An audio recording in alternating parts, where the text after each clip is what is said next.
Subscribe करें और bell दबाएं ताकि कोई खबर रह न जाए।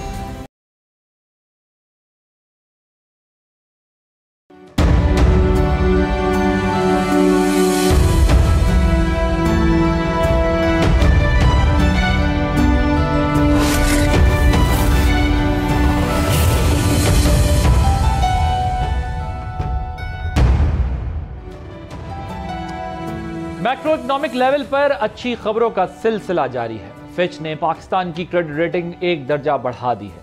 रेमिटेंसेस रिकॉर्ड सतह पर आ गए हैं। बराह रास्त गैर मुल्की सरमायाकारी में 41% इंक्रीज है। तेल की आलमी कीमतों में औसतन $5 फी बैरल कमी भी हो चुकी है, लेकिन हुकूमत ने इस कमी का फायदा फिलहाल अवाम को मुंतकिल करने के बजाय पेट्रोलियम लेवी में जो ₹8 फी लीटर इजाफा कर दिया है, जिसके बाद 1 लीटर पेट्रोल पर जो टैक्सेस की शरह है वो 96 रुपीस तक पहुंच जाती है। क्या ये IMF की शर्त है या अपोजिशन की कमजोरी कि हुकूमत ने आलमी कीमतों का बेनिफिट पास ऑन करने के बजाय सदारती ऑर्डिनेंस के जरिए लेवी में इजाफा कर दिया है? क्योंकि दूसरी तरफ अपोजिशन की बड़ी जमात एक बाद एक तनाज़े से गुजर रही है।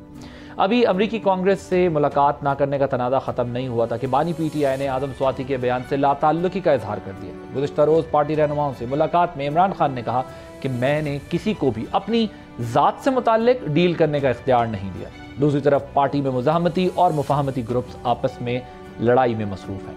बानी PTI से रेगुलर मुलाकातें करने वालों को मंजूर नज़र के अलकाबात दिए जा रहे हैं। पार्टी चेयरमैन और जनरल सेक्रेटरी आमने सामने आ चुके हैं। क्या जानबूझकर ऐसा माहौल पैदा किया जा रहा है ताकि इब्हाम में डील की जानिब पेशरफ भी हो और पार्टी का बयाना भी कायम रहे? क्योंकि एक तरफ से डील की ख्वाहिश, PTI की तरफ से डील की ख्वाहिश मुख्तलिफ लफ्ज़ों की सूरत में, बयानात की सूरत में दिख रही है, लेकिन दूसरी तरफ से जिनसे वो बात करना चाहते हैं वो उनसे बात नहीं करते। वो आगे से उन्हें ये कहते हैं कि आप हुकूमत से बात करें। अब अमरीकी वफ़द की अगर बात करें, अमरीकी वफ़द से ना मिलना, उन्होंने जो इन्विटेशन भेजा गया, जो भी वक्त था उस पर पार्टी के कुछ लोग मिल लिए, कुछ नहीं मिले, ये भी कुछ समझ से बालातर है क्योंकि एक कन्फ्यूजन है पार्टी के अंदर इस सारे माहौल के अंदर। तो इन तमाम मामलात पर जो है वो इस वक्त PTI फंसी हुई है। अब स्पीकर कौमी असम्बली का कहना है कि अमरीकी वफ़द ने जो है इमरान खान का कोई जिक्र नहीं किया। अयाज सादिक के मुताबिक अमरीकी वफ़द ने वाज़े किया कि पाकिस्तान के सियासी मामलात से उनका कोई ताल्लुक नहीं है। अगर आपको याद हो, जनवरी में मैंने ख़ुद भी टॉम स्वाजी का इंटरव्यू किया था कि जो कांग्रेसमैन हैं जिनका डेमोक्रेट पार्टी से ताल्लुक़ है। उन्होंने उस वक्त भी ये कहा था कि हमें पाकिस्तान के इंटरनल मैटर्स में कुछ लेना देना नहीं है और हम पाकिस्तान के इंटरनल मैटर्स में नहीं बात करेंगे। और अभी जो वफ़द ने आकर एक इंप्रेशन क्रिएट किया वो यही किया कि पाकिस्तान की जो इंटरनल पॉलिटिक्स है they don't want to comment on, और उसके ऊपर उन्होंने कोई बात नहीं की बल्कि मुलाकातें की हैं। और यही अयाज सादिक साहब भी कह रहे हैं कि अमरीकी वफ़द जो आया हुआ था उन्होंने किसी भी किस्म के इंटरनल मैटर पे ना बात की और ना वो बात करना चाहते थे, उनकी कोई दिलचस्पी थी। अमरीकी वफ़द से मिलने वाले जो PTI के रहनुमा थे उसमें आतिफ खान भी शामिल थे। क्या तहरीक इंसाफ ने महसूस कर लिया कि उनके जो मसाइल हैं वो जहां अमेरिका से जो मदद लेना चाह रहे थे वो भी नहीं हो पा रही, यहाँ पर जो वो एक मज़ाहमती सियासत करना चाह रहे थे वो भी नहीं हो रही, और साथ में जो वो इस्टेब्लिशमेंट के साथ बैकडोर बात करना चाह रहे थे वो भी नहीं हो पा रही। और अब वो ये समझते हैं कि उनको इन्हीं पॉलिटिकल पार्टीज़ के साथ जो हुकूमत में है, यानी दो बड़ी जमातें, उनके साथ ही बात करके कोई रास्ता निकालना पड़ेगा या अपोजिशन की जमातों को ही इंगेज करके अपने लिए कोई रास्ता निकालना पड़ेगा। इसी पर बात करने के लिए हमने दावत दी। हमारे साथ मौजूद हैं अजहर सिद्दीक साहब, रहनुमा पाकिस्तान तहरीक इंसाफ के, हुज़ैफा रहमान साहब वज़ीर मुमलिकत बराए कौमी सकाफत और विरसा हैं, पाकिस्तान मुस्लिम लीग नवाज से ताल्लुक़। आप दोनों का बहुत शुक्रिया। I will start with you Huzaifa Rahman साहब, ज़रा मुझे ये बताएं कि ये जो पेट्रोलियम मसनूआत वाला मामला है, इंटरनेशनल प्राइसेस डाउन हुई, ये बेनिफिट पास ऑन होना चाहिए था नीचे लोगों पर, वो पास ऑन नहीं हुआ, और बलूचिस्तान के नाम पर जो है वो एक ये कहा गया कि कुछ रोड बना रहे हैं और ये फिर टैक्स आवाम पर डाल दिया गया, लेवी और इंक्रीज़ कर दी गई। बलूचिस्तान का बजट तो अल्हम्दुलिल्लाह सरप्लस है, इससे क्यों ज़रूरत पड़ी है, और ये जो एक रिलीफ आवाम को मिल सकता था ये क्यों नहीं दिया गया? जी बहुत शुक्रिया आदिल भाई साहब, आपने मुझे मदऊ किया और मैं आपके सवाल को बिल्कुल समझ गया हूँ। देखें जी, हर चीज़ को समझने का दो अंदाज होते हैं। एक तो ये होता है कि आप अगर जिस आंख से देख रहे हैं उसमें आप गिलास को आधा खाली देख रहे हैं, और जिस आंख से मैं देख रहा हूँ उसमें मैं गिलास को आधा भरा हुआ देख रहा हूँ। बेसिक मकसद ये था कि आवाम को ये रिलीफ जो है वो मुंतकिल किया जाता तो हम समझते हैं कि हमने आवाम को ये रिलीफ मुंतकिल किया है। आप समेत जितने भी हमारे सफेबल के एंकर्स हैं, सफेबल के चैनल्स हैं, पिछले 1 महीने से वो यही बात कर रहे थे कि बलूचिस्तान का एहसास महरूमी, बलूचिस्तान में काम नहीं हो रहा। अब जाहिर है जिस तरह के मौशी हालात हैं, आपने देखा कि हमारा PSDP जो कि 2018 से ग्रेजुअली कम होना शुरू हुआ और 2022 में आकर PSDP आपका बिल्कुल ख़त्म हो गया और ज़रा तरक्याती काम मुल्क में रुक गए, मोटरवेज जो बन रही थी वो रुक गई। तो ऐसे में ज़ाहिर है बलूचिस्तान के लोगों का एक देरीना मुतालबा था कि आप खुजदार की जो सड़क है जिसको कातिल रोड भी कहा जाता है, गुज़श्ता चंद सालों के दौरान 2000 से ज़्यादा अमवात हुई हैं इस रोड पर, तो चमन से लेकर कराची तक को टच करती है। तो हमने ये किया कि एक तो ज़रा हम IMF के लोन प्लान के अंदर मौजूद हैं और लोन प्लान में जब आप होते हैं किसी लोन लेते हैं तो उसकी टर्म्स एंड कंडीशन पर चलते हैं। तो ये मैं आपको बिल्कुल कैटेगोरिकली बता रहा हूँ, अगर हम ये फ़ायदा आवाम को मुंतकिल करना चाहते हैं बराह रास्त, तो IMF ने कभी भी इजाज़त नहीं देनी थी। और ज़ाहिर जब आप किससे कर्ज लिया हुआ होता है उसकी ख्वाहिश होती है कि मेरा कर्ज जल्द से जल्द मुझे अदा किया जाए। इस बात में हमने कन्विंस ही ना कर पाते कि 7 से 8 रुपए हम आवाम को रिलीफ दे रहे हैं और ये रिलीफ इंटरनेशनल मार्केट की वजह से दिया जा रहा है। उन्होंने इस पर बहुत बड़ा एतराज़ करना था। इसी वजह से जब पिछली दफ़ा ये आपने तो एक सवाल अपना किया आधा, मैं उसको मुकम्मल कर देता हूँ। ये तकरीबन पिछली दफ़ा भी 7-8 रुपए 9 रुपए कम कर सकते थे, लेकिन हमने कहा कि अगर हम उस तरफ जाते हैं तो शायद उस पर फिर एतराज़ होगा और लामाला IMF की कंपल्शन की वजह से आप जो है वो ये काम नहीं कर सके। और जो बलूचिस्तान में जाने का है वो पर्पस अलग है, वो ये कि यहाँ से बचत हो रही है तो वो फिर वहाँ पर जो लेट मी कंप्लीट। देखिए, उन्होंने पेट्रोल की कीमत, बिजली की कीमत कम करने को बिल्कुल उस पर एक बेंचमार्क बनाया हुआ है और वो ये चाहते हैं कि ये 2 वाहिद चीजें ऐसी हैं जिससे पाकिस्तानी अवाम से आप मैक्सिमम पैसा वसूल कर अपना कर्ज का लोन जो है वो कम कर सकते हैं, उसका बोझ कम कर सकते हैं। तो इसलिए वो इसके ऊपर गुंजाइश नहीं देते। देखिए, अब मसला ये है ना कि इसमें एक प्रॉब्लम ये है कि आप एक तरफ ये जो बात कर रहे हैं आपकी कंपल्शन है, अंडरस्टैंडेबल है, ठीक है, मेक सेंस, क्योंकि आपने एक IMF के साथ एग्रीमेंट किया हुआ है। लेकिन जब आप IMF के साथ निगोसिएशन की टेबल पर बैठते हैं तो आप अपनी कंपल्शन के अलावा ये भी समझाते हैं कि हमारे मुल्क में ऑलरेडी जो सैलरीड क्लास है वो ओवरबर्डन्ड है, सो कुछ कंसेशन भी लिया जाता है, कुछ ना कोई आप डायलॉग का रास्ता निकालते। या तो ये एक स्टेज हो सकती है ना कि शायद अभी वो आपकी कुछ सुनने को ही तैयार नहीं है, क्वाइट पॉसिबल। लेकिन मसला ये है कि अब टैक्स नेट, अब 3 साल से तो ये PDM की भी गवर्नमेंट थी, अब ये PMLN की गवर्नमेंट है, टैक्स नेट भी बढ़ाना है, थेफ्ट को भी तो रोकना है ना। वरना ये तो बहुत ईजी सोल्यूशन है कि आप पास ऑन कर दें, जो आपका टैक्स पे करता है सर्कल या जो क्लास, उसी के ऊपर आप पास ऑन कर दें। मेरा सिर्फ इस पे ऑब्जेक्शन ये है कि थेफ्ट को रोकने के लिए कितने बेहतर इकदाम कर लिए या टैक्स नेट को बढ़ाने के लिए कितने कर लिए, क्योंकि अगर ये पास ऑन नहीं हो रहा, आपकी कंपल्शन है IMF की समथिंग एल्स, बट बहरहाल इसके दूसरे रास्ते भी तो हैं जिससे आप पब्लिक को थोड़ा सा रिलीफ दे सकते हैं। लेकिन अदर सिद्दीक साहब, ये क्या आप हुकूमत क्योंकि इसलिए एक कंफर्टेबल पोजीशन में, क्योंकि आप लोगों की ऑपोजिशन डिवाइडेड है, आप लोग आपकी पार्टी डिवाइडेड है, तो इसलिए हुकूमत को ये वाला तो कोई प्रेशर फील नहीं होता कि अगर हम जो डिसीजंस लेंगे उसमें कोई ऑपोजिशन बहुत कोई पॉजिटिव रोल प्ले करेगी, क्योंकि हुकूमत खुद भी ये कहती है कि भाई हमें पता है इस ऑपोजिशन का काम सिवाय इमरान खान की रिहाई के कोई दूसरा है ही नहीं, पॉजिटिव पॉलिटिक्स या फिर ये पार्लियामेंट्री पॉलिटिक्स पे बिलीव ही नहीं करते। जी अच्छा आदिल, जरा मुझे टाइम जरूर दीजिएगा, 2-3 चीजें आपके साथ। आप पाकिस्तान मुल्क थे, पाकिस्तान की बात करें, मैं समझ रहा था भूटान की बात कर रहे हैं, कुछ अफ्रीकी मुल्क की बात कर रहे हैं। अब मैं जो टैक्स से समझता हूं, मैं आपको आराम से समझाऊंगा। आर्टिकल 3 है एक्सप्लॉयटेशन आइन के अंदर, वो आपने रोकनी है। वजीर आजम के बयान के बाद अगर सीधा देखें, उन्होंने आइन तोड़ा है। वो किस कैपेसिटी में कह सकती हैं कि ये वाला पैसा जो है, याद रख लीजिएगा, टैक्स अगर लगाना है आर्टिकल 73 बड़ा क्लियर, बहुत क्लियर है। आपको टैक्सेशन के जरिए अगर लगाना है तो पार्लियामेंट में आना है। एग्जेक्टिव ऑर्डर से आप कैसे कह सकते हैं? यानी ये खुद मान लिया है कि वो फ्रॉड कर रहे हैं। भैया आप मिसाल के तौर पर अपना मलिक रियाज पे इल्जाम लगा जनाब, या इमरान खान पे इल्जाम लगा जनाब, वो पैसा तो करप्शन का था या लूट मार का पैसा था, हालांकि वो नहीं था। आपने सरकार ट्रस्ट कैसे बना ली? ये लूट मार का पैसा है। ये भाई मेरी एक बात सुने, या मेरा हक है, आप आर्टिकल 23-24 पढ़ ले, नहीं ले सकते आप मेरे से। आर्टिकल 17, आर्टिकल 18 पढ़ लें, आप नहीं ले सकते आप मेरे से। ये एडमिशन है। और ये आपको तो शायद अंदाजा नहीं होगा, लेकिन मैं पिछले 2015 से ये देख रहा हूं कि उस वक्त भी इन्होंने सेल्स टैक्स 17% से 70% तक ले गए थे, 60% तक। वो तो इमरान खान की गवर्नमेंट में आके ग्रेजुअली इसको कम करके 17% पे वापस लेके आए। अब पेट्रोलियम डेवलपमेंट लेवी जो है ना, चले मैं समझा रहा हूं, तो पेट्रोलियम डेवलपमेंट लेवी लेता है जो जिन इलाकों से एक्सप्लोरेशन हो रही हो ना, वहां पर जाके आप इन्वेस्टमेंट करें, यानी ये पैसे की इन्वेस्टमेंट भी वहां करनी है। कोई एक्सप्लॉयटेशन हो गई, आर्टिकल 4 और 5 की फ्रॉड हो गया, और आपको तो शायद पता नहीं है, दूध और शहद की नहरें बह रही हैं, आपको अंदाजा ही नहीं है। यानी IMF के 4 मैं जो कि प्रोग्राम देखता रहा हूँ, और बिजली में देखें मिसाल के तौर पर, वो कहते हैं लाइन लॉसेस कम करें, गलत कहते हैं। 1985 से प्रोजेक्ट चले आ रहे हैं, आज तक लाइन लॉसेस खत्म कर लिए उन्होंने, आज तक टैक्स चोरियां खत्म कर ली उन्होंने। यानी हमारा तो 3 साल की गवर्नमेंट को चुपती है। बताएं कि जब से पाकिस्तान बना है, चले छोड़ दें उसे, 1985 से लेकर आज तक आपने टैक्स चोरी रोक ली।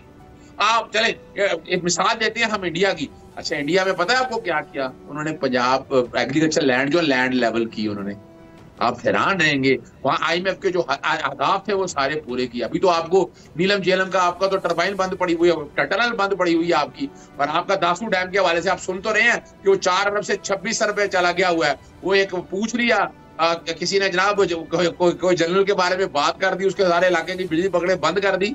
इस वक्त हालात ये देखिएगा, आपकी टैक्स कलेक्शन कितनी है सर, ये ताजर बरादरी के साथ बैठ है ना। मैं जरा let's take a response from Huzaifa. मुझे हुज़ैफा का एक बात खत्म कर लूं। एक बात देखिए, दूसरी बात है ना, आपको पता है किसान गंदम के लिए, आपको पता है बेचारा दूध और शहर की नहरें बंद रही है, आप गंदम ऐसे खरीदी जा रही है, बेचारे हेल्थ वालों के साथ जो कुछ हो रहा है वो आपको अंदाजा ही नहीं है कि, और अद्वियात ऐसे मुफ्त मिल रही है कि सेलें लगी हुई है यहाँ पर। खुदा रहा यार, सच बोलना चाहिए हमें, हालात और वाकयात। मैं बिल्कुल मैं इनके साथ होता आराम से ना, तो वो अब जाए जाकर वो वही बादशाह वाली मिसाल लगा दें कि ये जो आएगा इस लाइन में आएगा, 1 जूता पड़ेगा, 2 जूते पड़ेंगे, 4 जूते पड़ेंगे। तो अब तो आपकी पोजीशन तो यही है, आप जूते मार रहे हैं ना कौम को। आप अगर कौम के साथ सिंसियर हैं, अच्छा रोक लिया आपने, यानी सुने आपने रोक लिया, आपने अखबार इश्तेहार देने थे, अरबों रुपया जाया कर दिया। किस बात के पैसे आपने वो जाया किया? आपने हॉर्स एंड कैटल शो में पैसे, आपने कज़ाफी स्टेडियम में पैसे जाया। चले अब मुझे इनसे जवाब लेने दें, जवाब लेता हूं। हुज़ैफा रहमान साहब वो कहते हैं कि आपने किस कैपेसिटी में जो है वो ये सब कुछ कर दिया है। उन्होंने कहा कि कॉन्स्टिट्यूशन की वायलेशन कर दिया आपने। जी बहुत शुक्रिया जी आदिल वाजिद साहब। मैं इस कैपेसिटी में हमने सारा कुछ किया कि जिस कैपेसिटी में मेरे भाई अजहर सदीक की जमात ने मुल्क को दिवालिया किया था, जिस कैपेसिटी के अंदर आप लोगों ने IMF के साथ एक तयशुदा मुआहदे को सबोताज किया, जिस कैपेसिटी में आप लोगों ने IMF के साथ ऐसी मिसकमिटमेंट की कि हमारे दोस्त ममालिक भी हैरान रह गए। चीन, सऊदी अरेबिया, टर्की, जो लोग हमेशा हर हालात में हमारे साथ खड़े होते हैं, आज भी खड़े हैं, UAE, उन लोगों ने हमने ये शिकवा किया कि आप दुनिया के जो सबसे बड़ा जो है मालियाती कर्ज के हवाले से इदारा है, उसको अगर आप लोग डॉज कर रहे हैं तो बाकी ममालिक के साथ आप क्या करेंगे। तो हमने इस कैपेसिटी में ये किया कि हमने जो आप लोग दुनिया को धोखा देते आए थे, दुनिया के साथ आपने पाकिस्तान के सफारती ताल्लुकात तबाह बर्बाद कर दिए थे। MD IMF एक मुल्क के वज़ीर आज़म से मिलने को तैयार नहीं थी। तो फिर हमने उस कैपेसिटी के अंदर सारे इक़दाम किए और फिर हमने उस IMF के साथ अपने ताल्लुकात को न सिर्फ बहाल किया बल्कि IMF का ग्रेजुअली अब जो उनका एतमाद है वो हम बेहतर बनाने की कोशिश कर रहे हैं और वो एतमाद उनका बेहतर हो भी रहा है। तो जाहिर है जो इक़दाम हम कर रहे हैं वो वज़ीर-ए-आज़म साहब कैबिनेट से मंजूर कराकर और जो आईने पाकिस्तान में और रूल्स ऑफ बिज़नेस में जो लिखा पढ़ा तरीक़ेकार है उसके तहत करते हैं। आप ज़्यादा ज़ोर से शोर मचाना शुरू कर दें, चलाना शुरू कर दें, मुखालिफ को गालियाँ दें, चोर बना दें, कुछ भी कहें, फॉर्म 45-47 जो भी कहें, उससे ज़ाहिर है आप फैक्ट्स को चेंज नहीं कर सकते। आप भी सीने पे हाथ रखकर आदिल अब्बासी साहब बता सकते हैं, आपका व्यूअर बता सकता है कि 2 साल पहले जिस मुल्क को बानी तहरीक इंसाफ खुद लाहौर बैठकर ज़मान पार्क में प्रेस कॉन्फ्रेंस करते थे, मई और अप्रैल और जून 2022 की मैं बात कर रहा हूँ कि मुल्क दिवालिया हो जाएगा, आज वो दिवालिया करने की बात नहीं हो रही। तो हमारी पॉलिसीज़ थी ना। अब जाहिर है हमने मैक्रो इंडिकेटर्स ठीक किए हैं, तभी 24 से शरह सूद 22 पे आई है ना जी, ये कोई आर्टिफिशियल तो नहीं है। पिछले 2 साल से 278-280 पे रुका हुआ है। आपकी महंगाई बढ़ने की शरह अगर 38 से 1.5% पर आई है तो इस हमने अख्तियार किया है। इसमें तो कोई शक नहीं है कि मैक्रो इकोनॉमिक इंडिकेटर्स ठीक हुए हैं। अब बारी है माइक्रो इंडिकेटर्स की डेवलपमेंट और ज़ाहिर है हमने बतौर हुकूमत ये देखने कि कहाँ एहसास महरूमी ज़्यादा है। तो ज़ाहिर है हमारे लिए ज़्यादा आसान होता कि ये 150 अरब रुपए एक साल, अगले साल 150 अरब, ये 300 अरब रुपए पंजाब में किसी जगह हम डाल देते, क्योंकि नून लीग को वोट हमेशा पंजाब से पड़ता है और पंजाब में ज़रा ज़्यादा सीट्स भी हैं। लेकिन हमने उस सूबे में ये सारा काम किया जिस सूबे में हमारी हुकूमत नहीं है।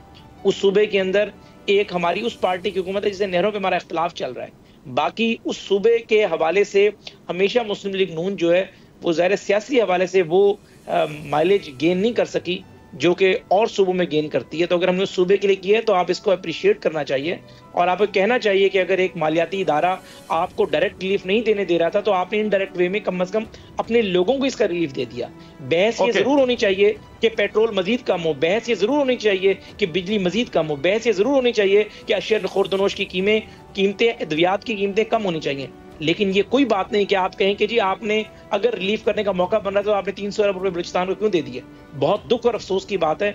एक मरकज एक काम कर रहा है, आप उसको अप्रिशिएट करें और साथ ये कहेंगे ये भी होनी चाहिए। मैं आपकी बात को ऑन एयर एडमिट कर रहा हूं कि माइक्रो इंडिकेटर्स पे भी काम होना बाकी है और कुछ थोड़ा बहुत नहीं बहुत काम होना बाकी है। बड़ा लंबा सफर है, आम आदमी वाकई पिस गया, कोई इसमें दो राय नहीं है। लेकिन जो काम अच्छा कर रहे हैं उसको दाद तो दें और साथ प्रेशर भी डालें कि भाई ये भी काम ठीक करें। आप हर बात में ले आते हैं कि नहीं जी इनको मानता कौन है, ये तो फैसले कैसे करते हैं। Let's take a short break here, break के बाद डिस्कशन को यहीं से कंटिन्यू करें।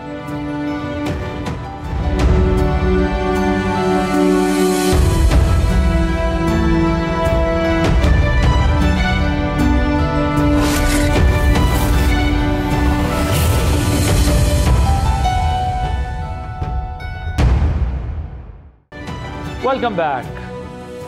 साहब वो कह रहे हैं भाई जो हम कर रहे हैं आप उसको अप्रिशिएट तो करें। हम देखें ठीक है वो प्राइसेस कम करनी चाहिए, एडमिट कर रहे हैं, लेकिन वो कह रहे हैं बलूचिस्तान पे लगाने का मकसद तो ये है ना कि एक डिप्राइव्ड सूबे को हम देना चाह रहे हैं। वो कह रहे हैं और आपने तबाह कर दिया था, डिफॉल्ट की तरफ ले गए थे मुल्क को, हम डिफॉल्ट से बचा के निकाल कर लाए, मैक्रो इकोनॉमिक इंडिकेटर ठीक किए। अच्छा आदिल अब्बासी साहब जरा मैं समझूंगा कि ये जो हम अलग अलग की कहानियां सुना रहे होते हैं, हम मुल्क को डिफॉल्ट की तरफ ले गए, हमने तबाही और बर्बादी कर दी। उस दौर में देखे तो सही ना आपकी इंडस्ट्रीज कितना बूम कर रही थी। आज आप एक्सपोर्ट की पोजीशन देखें, आप टेक्सटाइल सेक्टर का हाल देखें, दिल खून के आंसू होता है। मैं नहीं झूठ बोल सकता, मैं ऐसे झूठ को डिफेंड नहीं कर सकता। मैं क्यों डिफेंड करूं ऐसे मामलात को। और दूसरी बात बड़ी वाज़ेह है, देखिए आईने पाकिस्तान 1973 की कौन सी दफा के तहत आप ये वाला पैसा जो है बलूचिस्तान को डाइवर्ट कर सकते हैं। मैं वो समझना चाह रहा हूँ, मैंने ऐसे नहीं है। या तो आईने वैसे तो ये मुल्क आईने बेआइन मुल्क है ना, इस वक्त इसमें कौन से आइन की बातें हो रही हैं। मैं बिल्कुल साथ देंगे, किसने कहा जब पाकिस्तान की तरक्की की बात हो रही है क्यों साथ नहीं देंगे आप। लेकिन हम ये इस तरह और ये जो बातें हम सारी करते होते हैं कहानियां, IMF के साथ ये किया वो किया। IMF ने तो अपनी प्रेस रिलीज आया हो किसी जगह कि इमरान खान की गवर्नमेंट ने ये किया, पिछली गवर्नमेंट ने ये किया, कोई एक प्रेस रिलीज दिखा दे। इसमें दो तीन बातें, इसमें एक तो ये है कि देखिए मैंने जो बुनियादी तौर पर उनके सामने सवाल रखा था ना, वो जगह अपनी जगह एग्जिस्ट करता है कि वो ये तो आप ज़ाहिर है वो आपका जवाब देंगे कि उन्होंने किस कानून के तहत किया है ये। लेकिन ये भी एक रियलिटी है कि बलूचिस्तान का बजट सरप्लस है। बलूचिस्तान के जो हुक्मरान हैं उनसे भी पूछना चाहिए उसकी यूटिलिटी किस तरीके से होती है, और जो फेडरल ने बलूचिस्तान के लिए करना है वो ज़रूर करना चाहिए क्योंकि बलूचिस्तान डिप्राइव्ड है। लेकिन हमारा बुनियादी नुक्ता जो सवाल था वो ये था कि आवाम को, अब वो तो एडमिट कर रहे हैं, ऑन एयर एडमिट कर रहे हैं, हुज़ैफा कह रहे हैं कि हमारी कंपल्शन है कि हमें IMF नहीं स्पेस देती कि हम पब्लिक को ये स्पेस दे सके, तो हम इसलिए जो है मैं एक सेकंड जरा मुझे गुजारिश करने दें, टैक्स कलेक्शन करके हम वहां पर PSDP अपना बढ़ा के और वहां ये काम करना चाहते हैं। ये तो एक उनकी वो पोजीशन हो गई ना। अब इनको गवर्नमेंट को भी ये चीज़ समझनी पड़ेगी कि अक्रॉस पाकिस्तान के अंदर इस वक्त इश्यूज हैं और उन तमाम इश्यूज को एड्रेस करना है। एनीवेज, लेकिन वो एडमिट कर रहे हैं कि हमारी IMF की कंपल्शन है। अब दूसरी बात मैं आपसे ये पूछना चाहता हूँ, देखें जो आप बात करें ना हुज़ैफा, ये तो सच है, आप अभी कह रहे हैं डिफॉल्ट, ये कोई अलिफ ललवी दास्तान नहीं है। आपकी पार्टी ने पहले दिन से ये कहा और PDM के सारे दौर में ये कहा और अभी भी कहा कि मुल्क डिफॉल्ट कर रहा है, लेकिन मुल्क ने डिफॉल्ट नहीं किया। मैं जरा सवाल ले लेना मेरा फिर उसके बाद। डिफॉल्ट नहीं किया मुल्क ने, वाकई नहीं किया। मैक्रो इकोनॉमिक इंडिकेटर ठीक हुए, बिल्कुल ठीक हुए। प्लस सबसे बड़ी चीज जो मैं आपको बता रहा हूं कि ये आपके दौर में वायलेशन हुई थी जब आपकी गवर्नमेंट जा रही थी, आपने IMF के कॉन्ट्रैक्ट्स की वायलेशन की, जिसकी वजह से जो पहला महंगाई का तूफान आया था वो इसलिए आया था क्योंकि आप लोगों ने जो कमिटमेंट्स दी थी सब्सिडी ना देने की वो दी थी। सो ये एक हमारे यहाँ गवर्नमेंट्स करती हैं अपने सर्वाइवल के लिए। मैं आदिल भाई साहब, मैं इसीलिए तोता मैंने की कहानियां कह रहा हूँ, अल्फाजा की दास्तानें कह रहा हूँ। आप हुकूमत वक्त में है ना, किसी गवर्नमेंट को कसूरवार ठहराने से पहले let's have a inquire into it. खाली जुबानी कलामी बातों के नहीं है, आए एक जुडिशल कमीशन बनाए, पता चल जाएगा इस मुल्क की तबाही और बर्बादी का कौन जिम्मेदार है।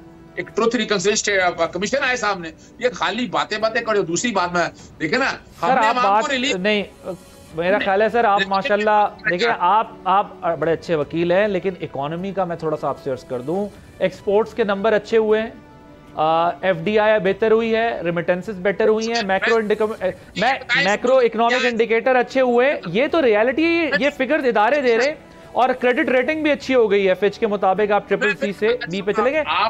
अब आ गया अजहर साहब, आपका नुक्ता आ गया जी, हुज़ैफा रहमान साहब। जी बहुत शुक्रिया आदिल अब्बासी साहब।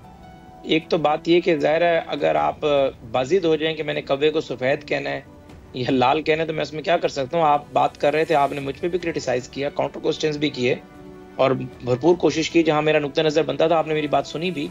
लेकिन ज़ाहिर है आप एक साहिबुर राय शख्स हैं, आपने अगर कोई बात की दलील पे मबनी की तो मैंने उसे सुना भी, और खामोशी इंसान का फिर ज़ाहिर है एडमिशन होता है। आपने फैक्चुअल बातें की हैं, लेकिन अगर एक शख्स जो सुप्रीम कोर्ट का वकील हो, जिसको यही ना पता हो कि मैंने बात क्या करनी है, कि IMF ने अपनी प्रेस रिलीज में कहा कि देखिए फिर बीच में आ गए, देखिए 30 सेकंड अजहर साहब, और मुझे कंक्लूड करना है। मैं यही एक मसला है ना हुज़ैफा में, प्रॉब्लम है छोटे भाइयों की तरह से है। देखिए मैंने को ना इनकी जात पे बात की है, मैंने हकायक से, और ये मैं चैलेंज करता हूँ इन चीजों के हवाले से जितने भी है, मैंने इसीलिए कमीशन बनाने का कहा, यानी सुप्रीम कोर्ट का है ना। अब एक सहाफी ना समझे कि जिसने बड़ा अच्छा वक्त गुजारा हो, बड़ी तहकीक हो कि जुडिशल कमीशन का मकसद क्या है, आए कोई रिपोर्ट सामने लेकर आए, मैं साथ खड़ा हूं, मैं रिपोर्ट आए आकर मैं चैलेंज कर रहा हूं, आए बनाए कमीशन बनाए, इसको फिर रगड़ दें, तबाही और बर्बादी कर दें। लेकिन एक आदमी को खाली जुबानी कलामी बातों से खुदारा सुप्रीम कोर्ट का वकील इसीलिए आपको कानून सिखाने की कोशिश कर रहा है। थैंक यू सो मच, बातें समझिए। ओके, पॉइंट है साहब, thank you so much Huzaifa साहब, बहुत शुक्रिया। जो राइट फोरम है वो आपकी पार्लियामेंट है, नेशनल असम्बली है, जहां पर आप डिबेट कर सकते हैं, इन इश्यूज को हाईलाइट कर सकते हैं, इस पर बात कर सकते हैं, जो भी आपके एतराज़ात हैं। लेकिन अनफॉर्चुनेटली अपोजिशन का फोकस इस वक्त सिर्फ जो है वो इमरान खान की रिहाई पर, यानी PTI का। बाकी अपोजिशन तो यूनाइटेड ही नहीं हो पा रही, क्योंकि हम दीगर अपोजिशन के लोगों को भी इंटरव्यू कर चुके हैं, वो कहते हैं कि हमें पता ही नहीं है कि PTI क्या चाह रही है और करना क्या चाह रही है और आगे उनका क्या मकसद है, और हमें कंबाइन एफर्ट करनी चाहिए, बट वो नहीं करे। कल भी शायद खाकान अब्बासी साहब भी हमारे शो में क्या कर गए। ब्रेक लेंगे, ब्रेक के बाद जब वापस आएंगे तो एक और अहम इशू डिस्कस करेंगे आफ्टर दिस ब्रेक।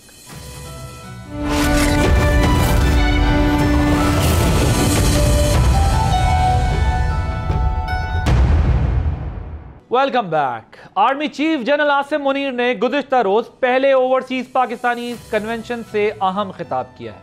अपने खिताब में आर्मी चीफ ने कौमी उमंगों की भरपूर अंदाज में तर्जुमानी की, जिस पर कन्वेंशन में मौजूद ओवरसीज पाकिस्तानियों ने भरपूर रिस्पॉन्स दिया। अपने खिताब में आर्मी चीफ ने कहा कि बैरून मुल्क पाकिस्तानी ना सिर्फ पाकिस्तान के सफीर हैं, बल्कि पाकिस्तान की वो रोशनी है जो पूरे अक़वाम आलम पर पड़ती है।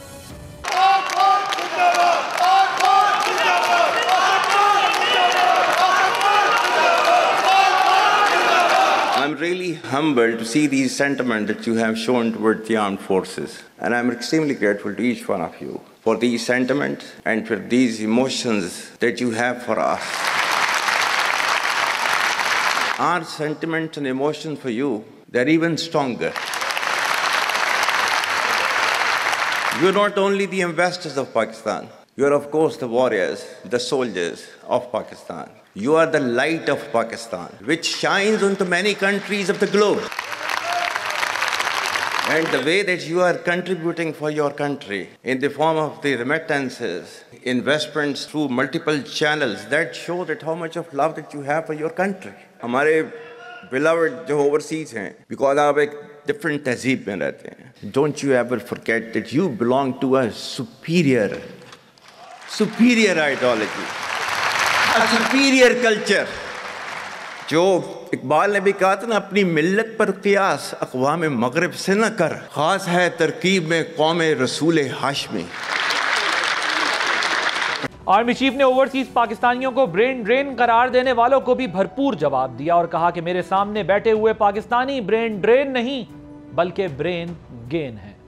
कहा जाता है कि जी there's a brain drain which is taking place in Pakistan. Oh come on, is it just the brain drain? Is it not the brain gain which has taken place? That we have sent such fantastic ambassadors abroad that you are representing our country in every nook and corner of the world. Is this the brain drain?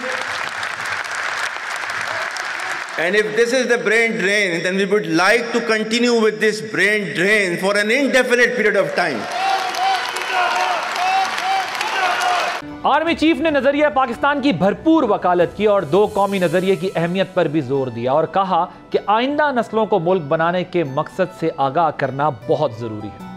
Pakistan की कहानी अपने बच्चों को जो है आपने जरूर सुनानी है ताकि वो पाकिस्तान की कहानी ना भूलें। Well, our forefathers they thought that we are different from the Hindus in every possible aspect of life.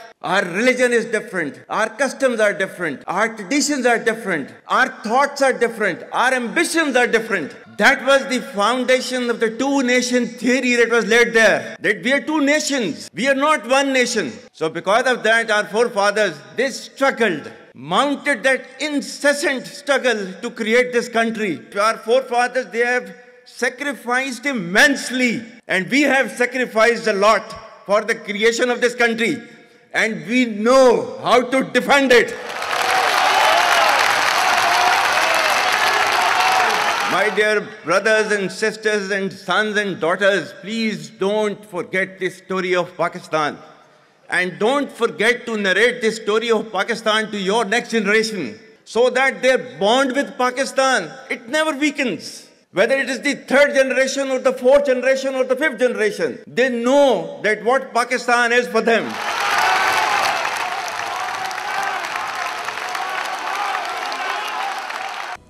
Army chief ने पाकिस्तान का रिश्ता कलमा तैयबा से जोड़ते हुए तारीख का एक हवाला भी दिया है। उन्होंने क्या कहा, सुने। आज तक इंसानियत की तारीख में सिर्फ दो रियासतें हैं जो कलमे की बुनियाद पर बनी हैं। पहली जो थी उसका नाम है रियासत तैयबा, क्योंकि तैयबा जो है वो नबी करीम सल्लल्लाहु अलैहि वसल्लम ने उसको नाम दिया था, और जबकि कुरान में उसका नाम है यसरब, या अहले यसरबा ला मुकाम लकुम फरजिउ, ये कुरान में नाम है उसका, जो आज जिसको मदीना अल मुनव्वरा कहा जाता है। और दूसरी रियासत जो है वो उसके 1300 साल के बाद अल्लाह ताला ने ये आपकी बनाई है कलमे की बुनियाद के ऊपर। पाकिस्तान को दहशतगर्दी के नासूर से निजात दिलाने के लिए आर्मी चीफ ने कौम का हौसला बढ़ाते हुए कहा कि अगर 1 मिलियन से ज्यादा इंडियन आर्मी हमारा कुछ नहीं बिगाड़ सकी तो मुट्ठी भर दहशतगर्द हमारा क्या कर सकते हैं। उन्होंने कौम को यकीन दिलाया कि दहशतगर्दों की अगली 10 नस्लें भी पाकिस्तान और बलूचिस्तान का कुछ नहीं बिगाड़ सकते। Whatever little bit of the terrorism which is taking place in the country, and the people say, and the people they are mostly propagating, that with this kind of security situation there won't be any investment coming to Pakistan. Well, to them, they must hear me very clearly now. You think terrorists, they can take away the destiny of the country from us?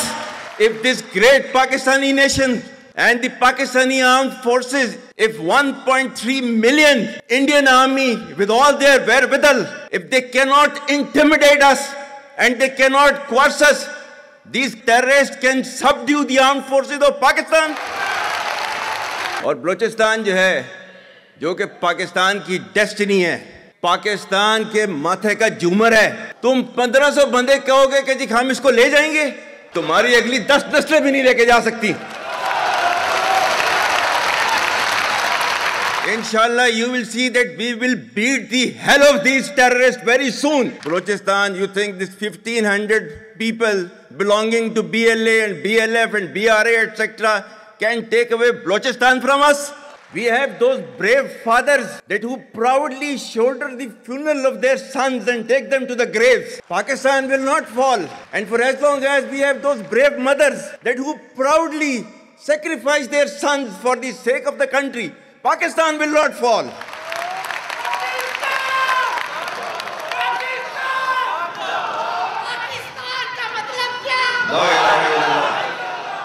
Army chief ने न सिर्फ यकीन दिलाया बल्कि दहशतगर्दी से निजात का हल भी बताया है, और ये हल हार्ड स्टेट है। हार्ड स्टेट क्या है, इसकी भी उन्होंने आज वजाहत की। Pakistan needs to be a hard state, a country whose all institutions, whose all departments, organizations, divisions, allied departments, they are working as per the law, they are fully operational, and everything has been done as per the constitution, is a hard state. Social media पर होने वाले प्रोपेगेंडे को भी बेनकाब किया और कुरान का हवाला देकर बताया कि किसी भी खबर को फॉरवर्ड करने से पहले इसकी तहकीक करना कितना जरूरी है। ये सोशल मीडिया का मैं कह रहा था, आपका जो है वो मजहब क्लियरली सूरह अहज़ाब जो है जाके खोलें पढ़ लें, उसको उसमें क्लियर लिखा हुआ है। मतलब कुरान से ज्यादा ट्रूथफुल चीज तो हमारे लिए कोई नहीं है ना। या अय्युहल्लज़ीना आमनू इन जाअकुम फासिकुम बिनबइन फतबय्यनु अन तुसीबू कौमम बिजहालतिन फतुस्बिहू अला मा फ़अलतुम नादिमीन। क्या ईमान वालो, जब तुम्हारे पास कोई फासिक स्टोरी लेकर आता है तो तहकीक करो, ये ना हो कि तुम अपनी जहालत में किसी का नुकसान कर दो और तुम्हें उसके ऊपर नदामत उठानी पड़े। This is your Quran. और आपका सोशल मीडिया क्या कहता है? Forwarded as received. ये तहकीक करने की जरूरत नहीं है, बस इसको आगे चलाओ। कौम के तारीखी मौक़िफ़ का अदा करते हुए आर्मी चीफ ने मजलूम कश्मीरियों और फ़लस्तीनियों को पाकिस्तान की भरपूर अखलाकी और सियासी मदद का यकीन दिलाया और कहा कि पाकिस्तान के दिल गजा के मुसलमानों के साथ धड़कते हैं। Our stance, government stance on Kashmir is absolutely clear. It was our jugular vein. It is our jugular vein. We will not forget it. And we will not leave our Kashmiri brethren in their heroic struggle, what they are waging against the Indian occupation. And we have fought free war for Kashmir. To the Muslims of the Gaza also, every kind of support that has been extended, and it is Pakistan, in the strongest possible words have been used by Pakistan for the Muslims of the Gaza and Palestine.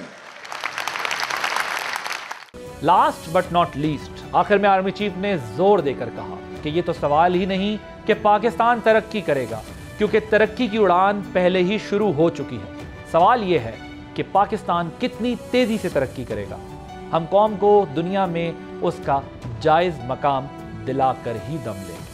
So it's not a question of when will Pakistan rise. It is no more a question. Pakistan has already started rising.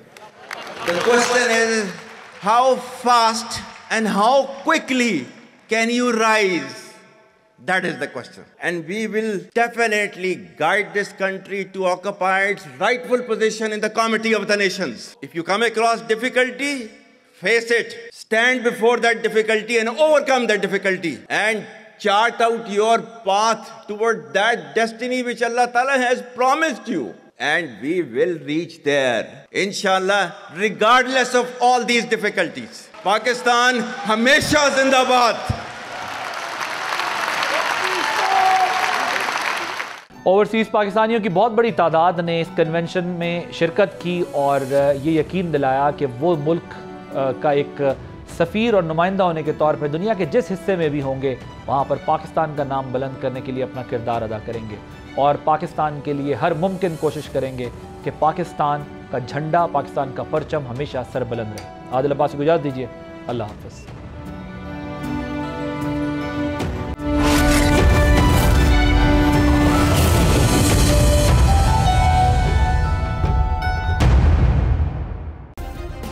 Subscribe करें और bell दबाएं ताकि कोई खबर रह न जाए।